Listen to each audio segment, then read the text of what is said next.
നമസ്കാരം ബിഗിനേഴ്സ് ഗൈഡിലേക്ക് ഏവർക്കും സ്വാഗതം. ബിഗിനേഴ്സ് ഗൈഡിന്റെ ഇന്നത്തെ എപ്പിസോഡിൽ നമ്മൾ ലാസ്റ്റ് 1.5 ഇയേഴ്സ് ആയിട്ട് ഓൾമോസ്റ്റ് ഒരു 40 IPOs ആണ് മാർക്കറ്റിൽ, ഇന്ത്യൻ ഇക്വിറ്റി മാർക്കറ്റ്സിൽ ഹിറ്റ് ചെയ്തിരിക്കുന്നത്. അപ്പോൾ ഈ IPOസിൽ മിക്കതും തന്നെ മാസീവ് റീറ്റെയിൽ ഡിമാൻഡായിട്ട് ഓവർ സബ്സ്ക്രൈബ് ചെയ്തു പോയ മിക്ക IPOസും അങ്ങനെയാണുള്ളത്. അപ്പോൾ ഇതിൽ നമുക്ക് ഏതൊക്കെ IPOs ആണ് ഇനി വരും വർഷങ്ങളിൽ ലോങ് ടേം പൊട്ടൻഷ്യൽ ഉള്ളത്. അപ്പം മിക്കവർക്കുമുള്ള ഡൗട്ട് എന്താണെന്ന് വെച്ച് കഴിഞ്ഞാൽ IPOs എല്ലാം തന്നെ കുറേ IPOs ഇത്രയും IPOs വന്നിരിക്കുമ്പം ഒരു ഇൻവെസ്റ്റ്മെൻറ്റിന് പറ്റിയ അല്ലെങ്കിൽ ഒരു മിക്ക IPOസും പെർഫോം ചെയ്ത് നിൽക്കുന്ന ഈ ഒരു സിറ്റുവേഷനിൽ ഏത് IPO വേണം നമ്മൾ ചൂസ് ചെയ്യാൻ, ഏതൊക്കെ IPOs ആണ് ഓവർ റേറ്റഡ് ആയിട്ടുള്ളത് അല്ലെങ്കിൽ ഏതൊക്കെ IPOs ആണ് അണ്ടർ റേറ്റഡ് ആയിട്ടുള്ളത്, ഏതൊക്കെയാണ് നമുക്ക് ഇൻവെസ്റ്റ്മെൻറ്റിന് പറ്റിയ. അപ്പോൾ ഒരു 40 IPOs ഒന്നും നമുക്ക് കവർ ചെയ്യാൻ പറ്റില്ല. പക്ഷെ എന്നാലും നമ്മൾ അതിന് കുറച്ച് കൂടുതൽ ഒരു ഹൈപ്പ് വന്ന എന്നാൽ അത് ഇൻവെസ്റ്റ്മെന്റ് പറ്റുമോ ഇല്ലയോ എന്ന് നമ്മൾ വിലയിരുത്തിയ കുറച്ച് IPOs ആണ് ഇന്നത്തെ മാർക്കറ്റ് വാച്ചിൽ ഡിസ്കസ് ചെയ്യുന്നത്.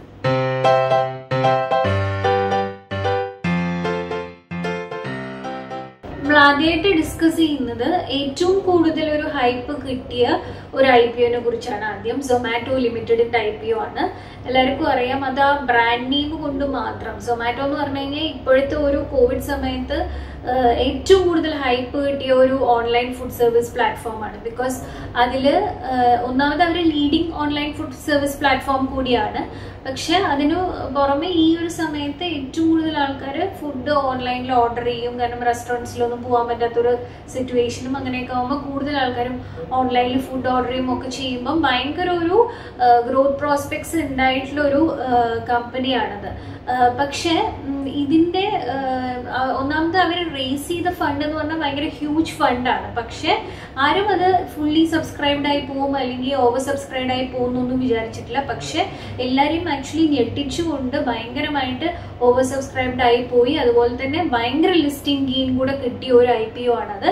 പക്ഷെ ഇപ്പോഴത്തെ വാല്യുവേഷൻ എന്ന് പറഞ്ഞു കഴിഞ്ഞാൽ ഭയങ്കര ഹൈ ആയിട്ടാണ് നിൽക്കുന്നത്. അപ്പം അതുകൊണ്ട് തന്നെ ഇനി ഫെർദർ വരും വർഷങ്ങളിൽ ആക്ച്വലി നല്ല ഗ്രോത്ത് പ്രോസ്പെക്ട്സ് ഉള്ള കമ്പനി തന്നെയാണ് സൊമാറ്റോ. പക്ഷെ എന്നാലും ഇപ്പം വാല്യുവേഷൻ ഭയങ്കര ഹൈ ആണ്. നല്ലൊരു കറക്ഷൻ വന്നാൽ മാത്രമേ അതിനി ന്യൂ ഇൻവെസ്റ്റേഴ്സിന് ഓപ്റ്റ് ചെയ്യാൻ പറ്റുള്ളൂ.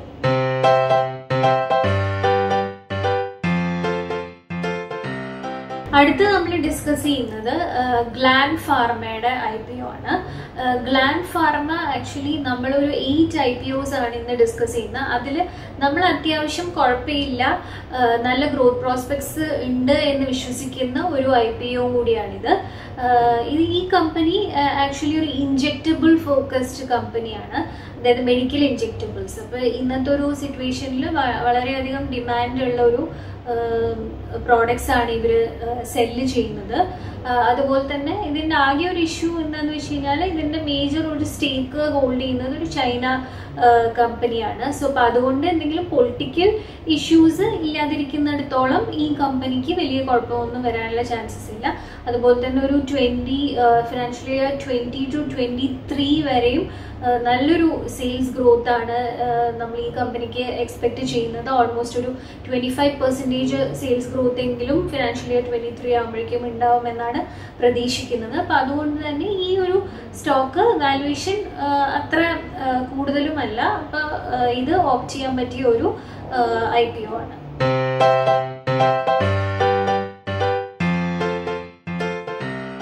അടുത്തത് Sona BLW precisions forgings limited ആണ്. ഈ ഒരു company critical auto components manufacture ആണ്, മെയിൻലി ഫോർ ഇലക്ട്രിക്കൽ വെഹിക്കിൾ സെഗ്മെന്റിന് വേണ്ടിയിട്ട്.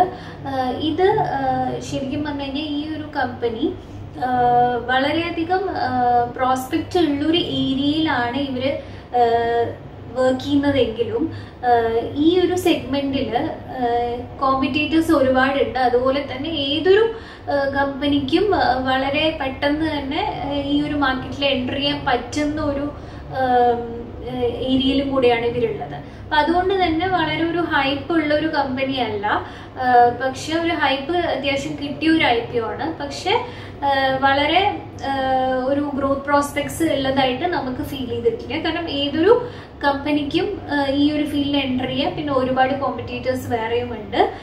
അപ്പൊ അതുകൊണ്ട് തന്നെ ഈ ഒരു IPO നമ്മൾ റെക്കമെൻഡ് ചെയ്യുന്നില്ല. ഇനി ഫോർ ദ ന്യൂ ഇൻവെസ്റ്റേഴ്സിന് ഓൾറെഡി IPO കഴിഞ്ഞു, എന്നാലും ന്യൂ ഇൻവെസ്റ്റേഴ്സിന് ഇത് നമ്മൾ റെക്കമെൻഡ് ചെയ്യുന്നില്ല.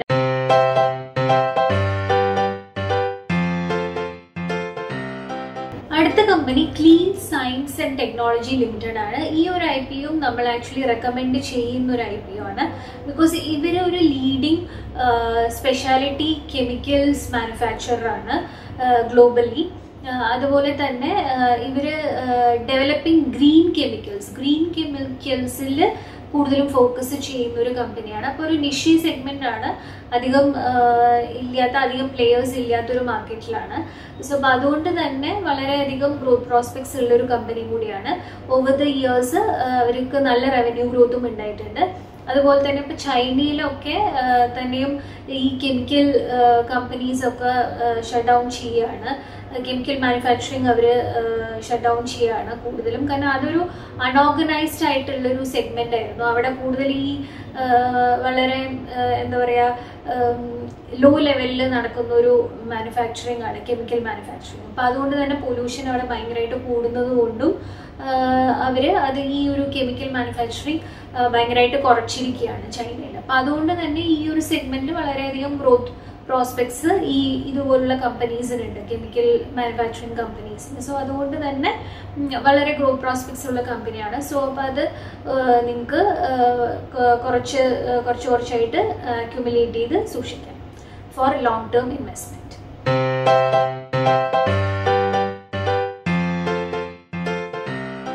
അടുത്തത് ഇന്ത്യ ബേസ്ഡ് ആയിട്ടുള്ള diversified sports and gaming media platform holders ആയ നസാര ടെക്നോളജീസ് ആണ് നമ്മൾ ഡിസ്കസ് ചെയ്യുന്നത്. ഈ സ്റ്റോക്ക് ആക്ച്വലി പറഞ്ഞു കഴിഞ്ഞാൽ വളരെയധികം ഹൈപ്പ് കിട്ടിയ ഒരു IPO ആണ്. ഓൾമോസ്റ്റ് 100% ലിസ്റ്റിംഗ് കിട്ടിക്കഴിഞ്ഞിട്ട് വളരെയധികം ഇപ്പം കറക്ഷനിൽ വന്നിരിക്കുന്ന ഒരു സ്റ്റോക്കാണ്. പക്ഷെ ഇത് ഒരു ജുൻജുൻവാല പ്രൊമോട്ട് ചെയ്യുന്ന പുള്ളിക്ക് ഒരുപാട് സ്റ്റേക്ക് ഉള്ള ഒരു സ്റ്റോക്കായിരുന്നു. അപ്പം അതുകൊണ്ട് തന്നെ വളരെയധികം ഒരു ഹൈപ്പ് ഈ സ്റ്റോക്കിന് കിട്ടിയിട്ടുണ്ട്.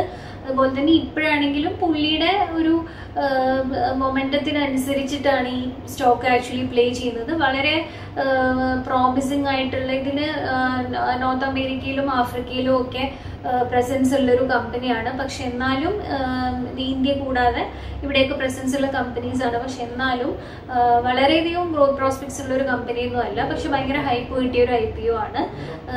സോ അപ്പൊ ഇപ്പോഴത്തെ ഒരു വാല്യുവേഷൻ വെച്ചിട്ടും നമ്മൾ അധികം അത്ര റെക്കമെൻഡ് ചെയ്യുന്നില്ല ഇൻവെസ്റ്റ്മെന്റിനായിട്ട്.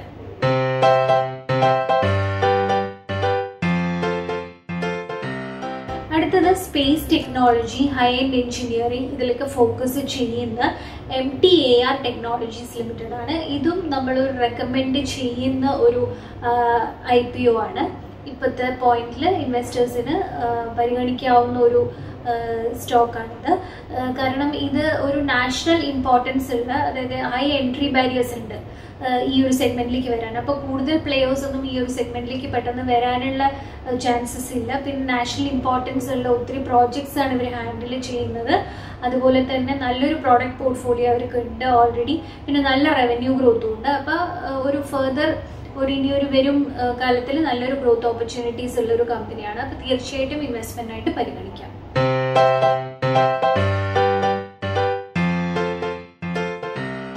അടുത്തത് സ്റ്റോവ് ക്രാഫ്റ്റ് ലിമിറ്റഡ് ആണ്. സ്റ്റോവ് ക്രാഫ്റ്റ് ലിമിറ്റഡ് എന്ന് പറയുമ്പോൾ ആർക്കും പെട്ടെന്ന് പിടികിട്ടില്ല. പക്ഷെ PGN എന്ന് പറഞ്ഞു കഴിഞ്ഞാൽ എല്ലാവർക്കും മനസ്സിലാവും. PGN എന്നുള്ള പേരിലാണ് ഇവരുടെ പ്രോഡക്ട്സ് ഒക്കെ മാർക്കറ്റിൽ എത്തിക്കുന്നത്. മെയിൻലി ഇവര് കിച്ചൺ അപ്ലയൻസസ്, അതായത് കുക്ക്വെയർ അപ്ലയൻസസ് ആണ് ഇവര് മാർക്കറ്റിൽ പ്രൊഡ്യൂസ് ചെയ്യുന്നത്. സോ അപ്പോൾ ഈ ഒരു സെഗ്മെന്റിൽ അത്യാവശ്യം പോപ്പുലർ ആയിട്ടുള്ള ഒരു കമ്പനി തന്നെയാണ്. പക്ഷെ ഒത്തിരി കോമ്പറ്റീറ്റേഴ്സ് ഈ ഒരു ഏരിയയിലുണ്ട്. അപ്പം മാർക്കറ്റിൽ സത്യം പറഞ്ഞു കഴിഞ്ഞാൽ ഒത്തിരി കിച്ചൺ അപ്ലയൻസസ് മാനുഫാക്ചറിങ് വളരെ ഫേമസ് ആയിട്ടുള്ള പോപ്പുലർ ആയിട്ടുള്ള ഒത്തിരി ബ്രാൻഡ്സ് ഉണ്ട്. അപ്പം വളരെ കോമ്പറ്റീഷൻ ഉള്ളൊരു ഏരിയ ആണ്. പക്ഷെ എന്നാലും ഓവർ ദ 5 years ഇവരുടെ ഒരു പ്രോഫിറ്റ് ഗ്രോത്ത് ഓൾമോസ്റ്റ് ഒരു 30% പ്രോഫിറ്റ് ഗ്രോത്ത് ഇവർക്ക് ഉണ്ടായിട്ടുണ്ട്. പക്ഷെ ഇപ്പോഴത്തെ ഒരു വാല്യുവേഷൻ പോയിന്റ് നോക്കുകയാണെന്നുണ്ടെങ്കിൽ ഹൈ വാല്യുവേഷനിലാണ് നിൽക്കുന്നത്. പക്ഷെ ഒരു 10 to 15% കറക്ഷൻ വന്നു കഴിഞ്ഞാൽ മേ ബി ഒരു ലോങ്ങർ ടേമിന് ഓപ്റ്റ് ചെയ്യാൻ പറ്റിയ ഒരു സ്റ്റോക്കാണ്. പക്ഷെ ഇപ്പോഴത്തെ ഒരു പോയിന്റിൽ നമ്മൾ ഇൻവെസ്റ്റ്മെന്റ് ആയിട്ട് സജസ്റ്റ് ചെയ്യുന്നില്ല. കുറച്ച് ഇറങ്ങി കഴിഞ്ഞാൽ സജസ്റ്റ് ചെയ്യുന്നുണ്ട്. പിന്നെ ഈ ഒരു സെഗ്മെന്റിൽ വളരെ കോമ്പറ്റീറ്റീവ് ആയിട്ടുള്ളൊരു സെഗ്മെന്റ് ആയതുകൊണ്ട് തന്നെ വാല്യുവേഷൻ നല്ല താഴെ വന്നാൽ മാത്രമേ ഇങ്ങനെയുള്ള സ്റ്റോക്സ് വാങ്ങിക്കാൻ പാടുള്ളൂ.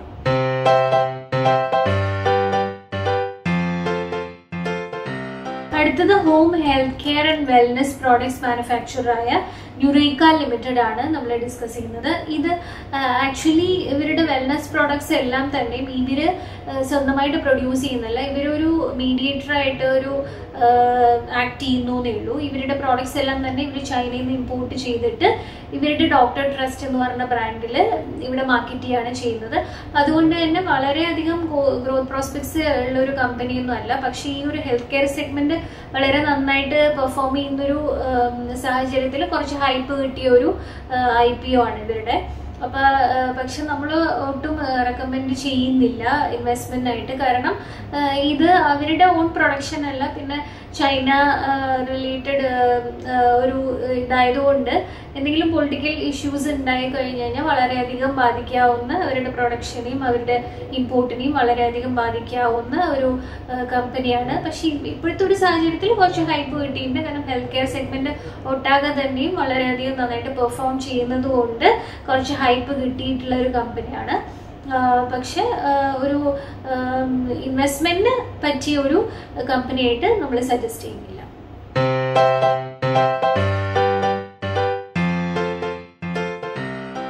സോ കുറച്ച് അത്യാവശ്യം ഹൈപ്പ് കിട്ടിയ IPOസും നന്നായിട്ട് കുറച്ച് പെർഫോം ചെയ്ത IPOസും ലിസ്റ്റിംഗ് ഗെയിൻസ് കിട്ടിയ IPOസും പിന്നെ കുറച്ച് പേര് നമ്മളോട് എഴുതി ചോദിച്ച ചില IPOസും ഒക്കെയാണ് നമ്മൾ ഇതിനകത്ത് ഡിസ്കസ് ചെയ്തിരിക്കുന്നത്. ഇനി ഏതെങ്കിലും ഞാൻ പറഞ്ഞു ഓൾമോസ്റ്റ് ഒരു 1.5 yearsൽ 40 IPOസോളം ലിസ്റ്റ് ചെയ്തിട്ടുണ്ട്. അപ്പോൾ ഏതെങ്കിലും IPOസിനെ കുറിച്ച് നിങ്ങൾക്ക് എന്തെങ്കിലും ഡൗട്ട് ഉണ്ട്, ഇപ്പോഴത്തെ ഒരു പോയിന്റിൽ അത് ഇൻവെസ്റ്റ്മെന്റിന് പറ്റിയ IPO ആണോ എന്ന് അറിയണമെങ്കിൽ നിങ്ങൾക്ക് മെയിൽ ചെയ്ത് ചോദിക്കാം.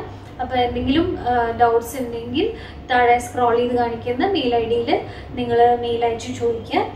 അടുത്ത ആഴ്ച നമുക്ക് വീണ്ടും മറ്റൊരു ടോപ്പിക്കുമായിട്ട് കാണാം. Have A good day.